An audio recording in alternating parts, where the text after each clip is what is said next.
All right, so let's go ahead. Okay, so stress as a superpower. What we're going to kind of talk about today is obviously um, stress has a generally pretty unanimously negative connotation, right? So we want to try to see what we can do to reframe our viewpoint of stress, kind of change, possibly alter our perception of how we view stress, and even get into some of the physiological responses that happens when we encounter stress. Because like when you come down here and work out, right, you're putting your body under stress, and our body adapts to that stress, and we become bigger, faster, stronger, whatever. So it's a good thing to be put under stress, or else we would never change. So that's part of kind of the framework we're gonna kind of go through today. All right. So again, objectives for the day. Okay.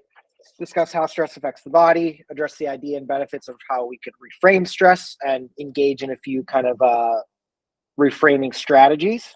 All right. So this is just going to have a few images pop up where it's white right now. And I just want you to kind of think about, or you can put in the chat too, what does this image mean to you? How does it make you feel? Stuff like that.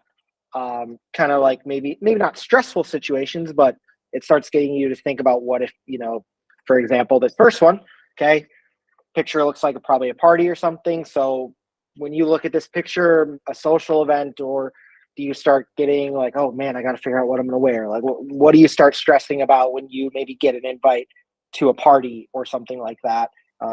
Again, just start thinking about that. Maybe answer these in the chat as we go along. Next, a calendar, right? So deadlines, whether it's at work, a family event coming up, a birthday, like what is just this kind of picture of a calendar that yours probably looks a lot fuller than this one? What kind of comes to mind? Again, is it meetings, deadlines? How does that make you feel? Just literally a simple picture of a calendar. Like, where does your mind start racing? Or this one, I think this is a great one, right? This clearly looks like probably a job interview. What does this picture make you feel? Like, when's the last time did you go through a job interview remembering like, oh man, I can't even imagine doing an interview at a new place. Maybe you've been at your job for a long time, and maybe you're getting those sweaty palms just thinking about it, right? So those are the types of things that we're going to be thinking about, right? So, do you maybe think about an interview as competition and look forward to it, or is it more challenging and kind of stressful, and um, kind of how do you perceive what that interview is going to entail? Okay. So just a little stat here, a little bit of fear mongering, if you will. So this stat, or this slide kind of shows that, perceiving stress, how you perceive it, it can affect your health, and it increased the risk of premature death by 43% in this study. So basically, what the study ends up saying, and you'll notice on these slides, there's not a lot of words and stuff, because I really just I want you to focus on kind of our, what I'm saying, and what to take out of it. But I can always send out these slides and stuff too. So the study showed that individuals that had high stress but perceived it as a challenge had a lower risk of what they called the premature death. We're going to have to deal with challenges, right, day in and day out. How we can approach and how we can handle these, how we can perceive stress, can reduce the risk of what they call premature death. Again, this is a study by the CDC, actually, back in the mid 2000s. So looking at like leading cause of deaths and stuff like that in the United States. So buried under stress, got a lovely picture. Sometimes maybe you get stressed out, you get that tightness in your chest, you just feel like the weight of the world's on your shoulder, or in this case, an elephant sitting on you, right, from the picture there. So we're just going to talk about a little bit about kind of the effects of having a negative view on stress, or really perceiving that this stress is not good for me. So first, we're going to talk about the nervous system here. Okay, so when we talk about the nervous system, we're talking about adrenaline and epinephrine responses. So when we view stress negatively, these start to course through the body, right? So heart rate goes up, breath rate goes up, maybe you start sweating, constricting our blood vessels, right? We start to think fight or flight response almost, okay?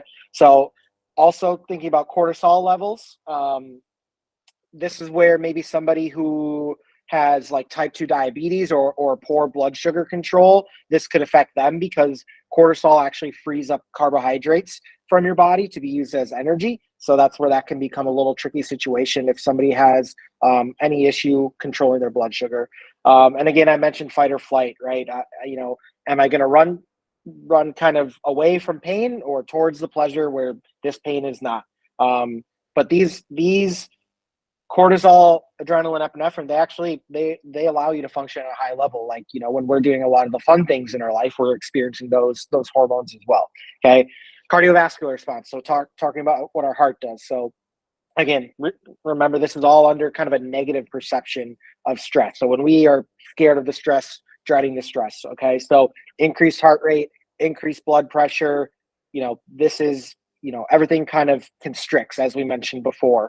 And maybe like think about right before you entered a meeting room, or maybe if you ever did like a performance when you were a kid in band or theater, right before you stepped on the stage, that heart pounding in your chest, right? That's because everything's contracting and constricting and making it, having the heart's having to work a little bit harder. Okay. Muscle response. Okay. Getting that tension in the muscles, right? All that kind of goes in. Maybe you're feeling super tight. Maybe you even cramp up, something like that. So maybe your throat tightens, shoulders feel tight, stuff like that. Okay. Respiratory system. So breathing, right? Increased breath rate that we mentioned. Also, again, mention it, vasoconstriction, where you feel that tightness in your chest, which can kind of force your air to be short and a little bit more intense. Okay. So what if we can flip that and got a power pose here, right? Thinking we're a superhero, thinking of symptoms as more of your sidekick. Okay. So like the slide says, how we perceive stress can determine how it kind of manifests itself within our body and the systems we display. Okay. So nervous system response.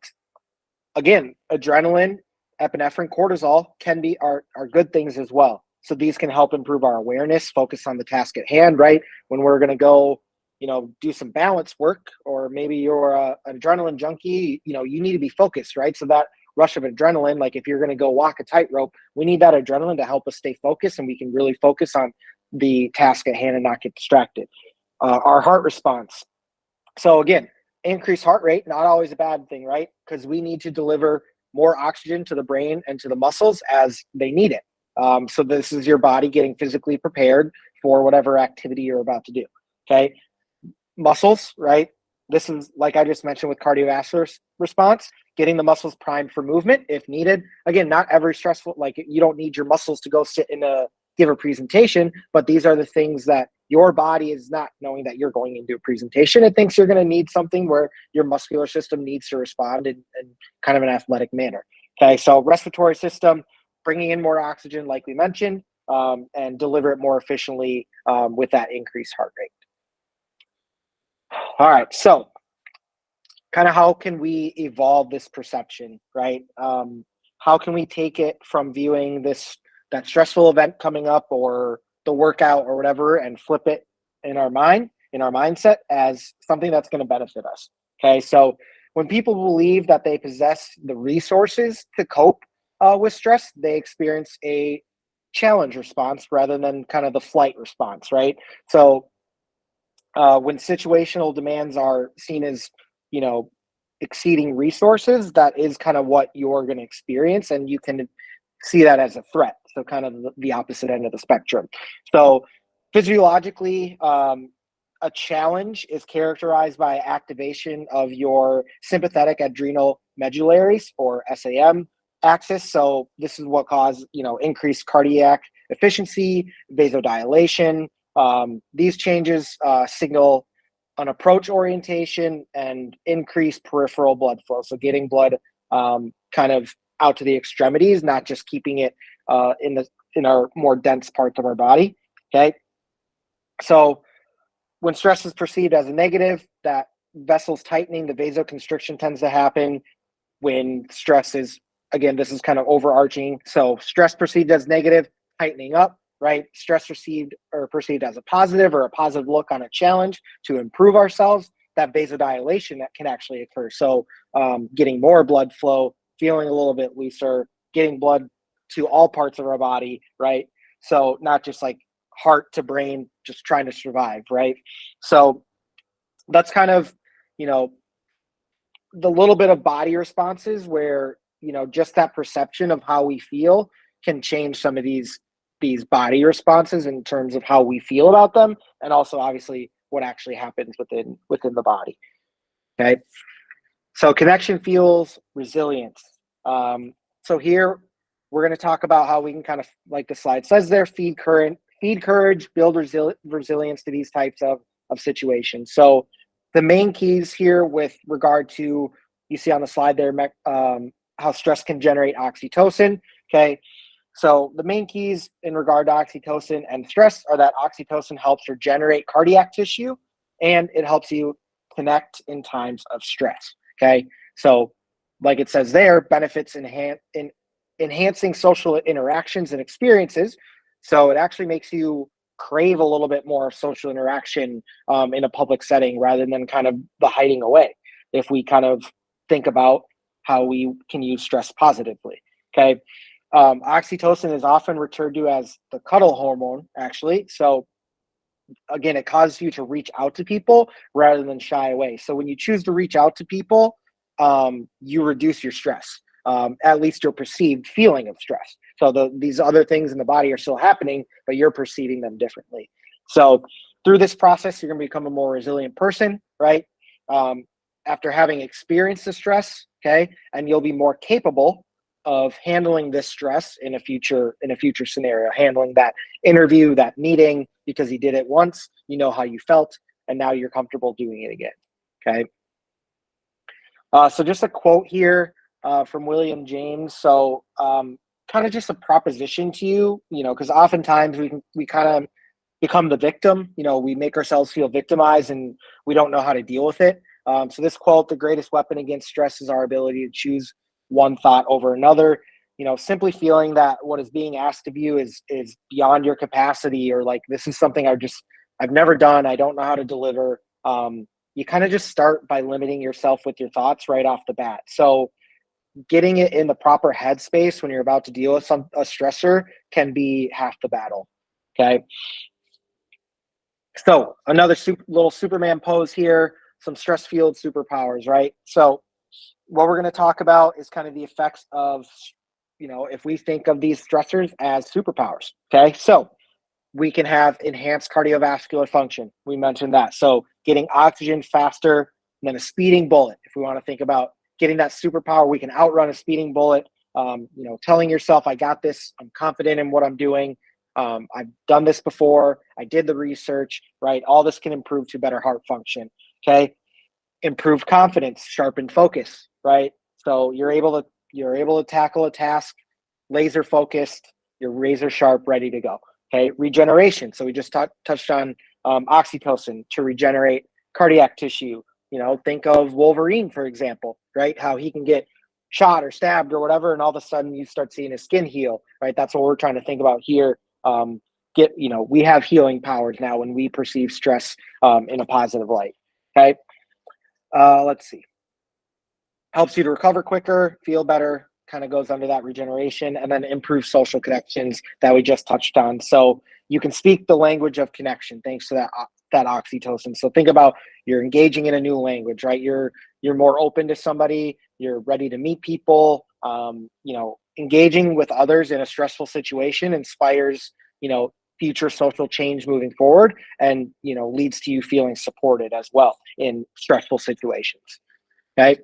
Some physical strategies here. So I don't know if you've ever heard of power postures, and a lot of them think they're cheesy, but there's a lot of studies that show it works. So we're gonna try something a little bit here. So power poses are, again, a lot of research on them. They are a real thing. So humans and even other animals express power through open, expansive postures. They can express, you know, when you're a little more shelled in, small, right? You know, that's expresses definitely in nature more a little bit than like everyday society. But powerlessness, if you want to flip the tables there, you know, closed, contracted postures. The results of the study they looked at here, confirmed that posing on high power nonverbal cues cause a little bit of a physiological response. Some of the things we mentioned before, and they can actually make behavioral changes for male and female participants. So they showed that high power poses experienced elevations in testosterone, decreases in cortisol, and increased feelings of power and tolerance for risk. So just made you feel a little bit more brave, a little bit more powerful. Okay. Low power poses exhibited the opposite pattern, right? So nervousness, scared, whatever you want to call that. So posing in displays of power can cause an advantage, an adaptive, psychological, physiological, and behavioral changes in a positive direction. So literally, as the slide says here, they found that doing it for 2 minutes per day, it can be 1 minute for before one meeting, 1 minute for another, but up to 2 minutes. So it could be 2 1-minute meetings right before a meeting.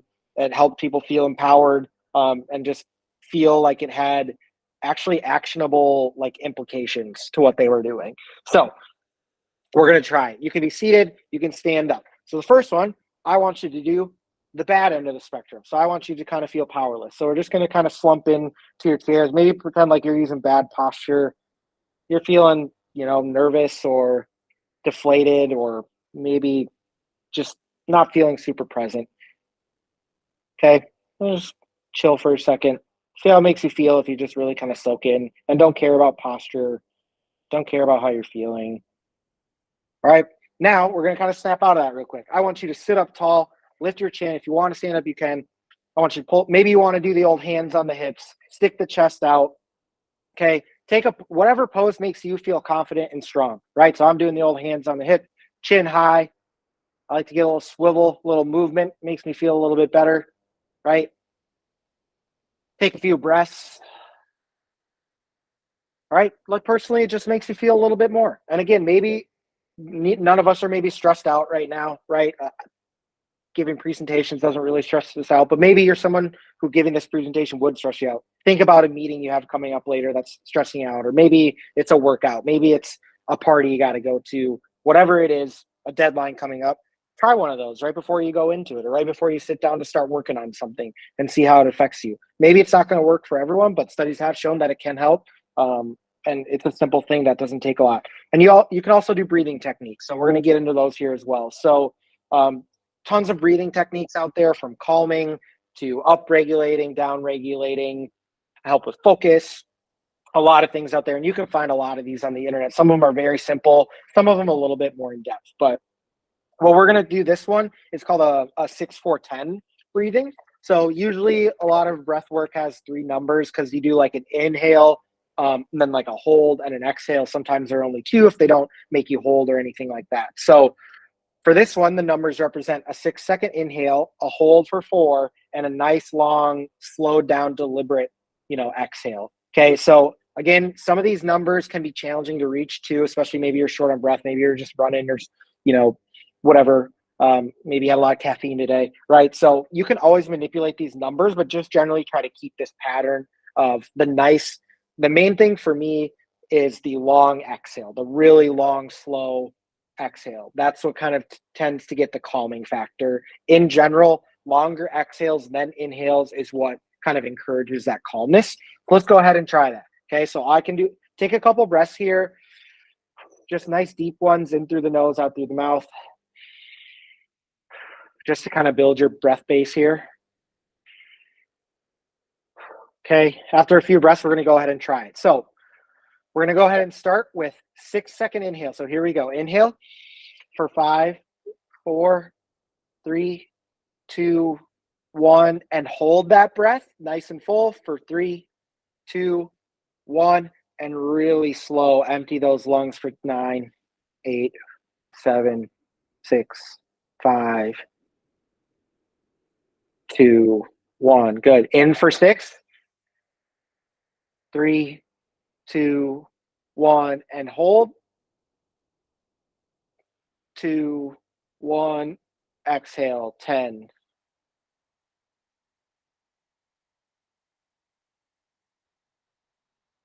One more time. Inhale for 6, Fill those lungs and hold, and exhale for 10. Nice and slow. Slowly empty those lungs, empty the diaphragm. Good. All right. So that was only 3 times through, right?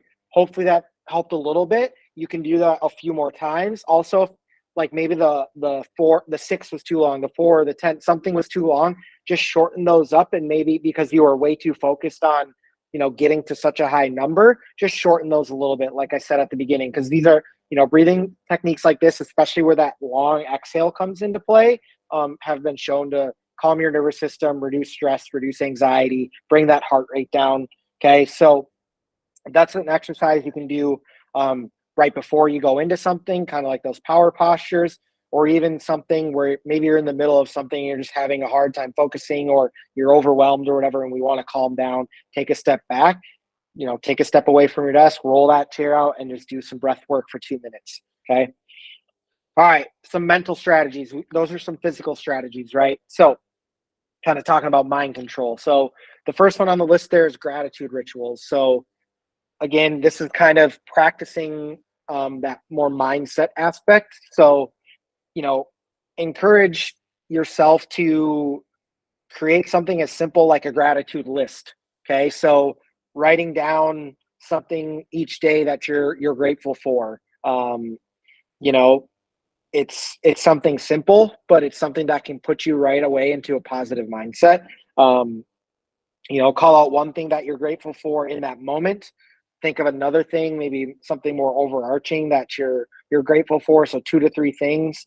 You know, think about something that be thankful for, being that shift in perspective, and create a sense of connection with your nervous system, and just switching the mindset from I'm stressed out to completely separating for whatever's stressing you out and thinking about some of the things we're grateful about. Pros and cons, right? Classic pros and cons list. So provide yourself with some positive and a negative list. So the reason why this microphone, I should have said this at the start, but with the microphone, when we're going through all these, I want you to think about you're about to go do public speaking or give a presentation like myself. So maybe right before, you're all nervous, you're about to give a presentation or something. You're behind the curtain, you can see all the audience out there waiting for you, right? Start thinking about, or maybe this is a week before the presentation, right? Especially with these, when you're making a list. I'm not saying have a piece of paper right before, you're like, oh, look at all those people, here's what I'm grateful for. But a week out, a month out, as you're preparing, starting to feel nervous as it approaches, right?